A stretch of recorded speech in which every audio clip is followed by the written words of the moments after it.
પસાર થતા વીજપોલના વળતરનો મુદ્દો હવે અત્યંત ઉગ્ર બન્યો છે।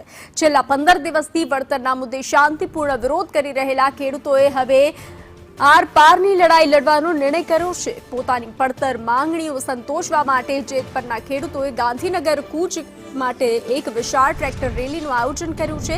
પ્રશાસન કે પોલીસ તેમને અગાઉથી નજરકેદ ન કરી લે તે માટે ખેડૂતોએ ખાસ વ્યૂહરચના બનાવી અને નિર્ધારિત સમય કરતાં એક દિવસ અગાઉ જ ટ્રેક્ટરો સાથે પ્રસ્થાન કરી દીધું છે। આ ખેડૂતો ટ્રેક્ટર રેલીના માધ્યમથી સીધા પાટનગર ગાંધીનગર પહોંચી અને સરકાર સામે પોતાનો ઉગ્ર વિરોધ નોંધાવશે।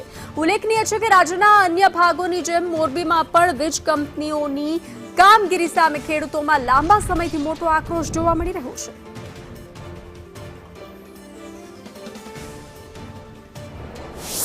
વીજપોલના વળતરને લઈને ખેડૂતો ઘણા લાંબા સમયથી આંદોલન ચલાવી રહ્યા છે। ખેડૂતો આજે ટ્રેક્ટર રેલી સ્વરૂપે ગાંધીનગર કૂચ કરી રહ્યા છે। આપણી સાથે કિસાન નેતા પાલભાઈ આંબલિયા છે।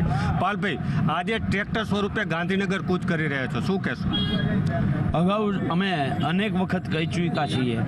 જ્યારે આજથી 3 મહિના પહેલાં ટંકારાથી મોરબી ટ્રેક્ટર યાત્રા કરી ત્યારે સરકારને કહ્યું હતું કે આ રેલી છે, સરકાર સાનમાં સમજો, માર્કેટ ભાવના 4 ગણો વળતરનો કાયદો બનાવી આપો, નહીંતર આ રેલી ગાંધીનગર પહોંચશે એટલે રેલો થશે અને સરકારને પણ રેલો આવશે।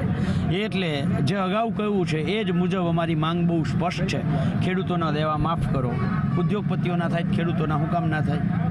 ખેડૂતોને MSPનો કાયદો બનાવી આપો, ખોટી જમીન માપણી અને જમીન સંપાદનમાં ખેડૂતને હેરાન કરવામાં આવે છે એ બંધ કરો, ખેડૂતોને મફત વીજળી આપો, ખેડૂતોને ડુપ્લિકેટ દવા ખાતર બિયારણમાં છેતરવામાં આવે છે એમાં ગુણવત્તાયુક્ત અને સસ્તા ખેડૂતોને પ્રોવાઈડ કરો। અને આ વીજ લાઈનોના પ્રશ્ને બહુ સ્પષ્ટ અમે 3 વિકલ્પ સરકારને આપ્યા છે: માર્કેટ ભાવનું 4 ગણું વળતર, અથવા માસિક 50,000 ભાડું, અથવા વન ટાઈમ સેટલમેન્ટ 2 કરોડ રૂપિયા આપી દો।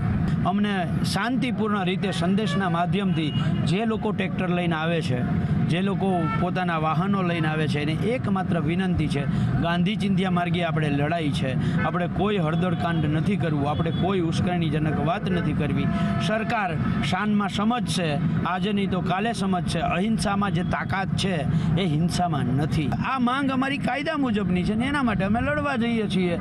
અંત એ તો મારા દ્વારકાવાળાના હાથમાં છે, જગતના તાતમાં હાથમાં છે, જે રાત્રે સૂવે ત્યારે રામનું નામ લે છે સૂતા પહેલાં, અને સવારે ઉઠીને સૌથી પહેલાં રામનું નામ લે છે, હળ આગતા આગતા ઠેહ આવે તોય રામનું નામ લે છે। તો આ હતા પાલભાઈ આંબલિયા, જેઓ વિવિધ માંગણીઓને લઈ આજે ટ્રેક્ટર રેલી સ્વરૂપે મોરબીથી રવાના થયા છે।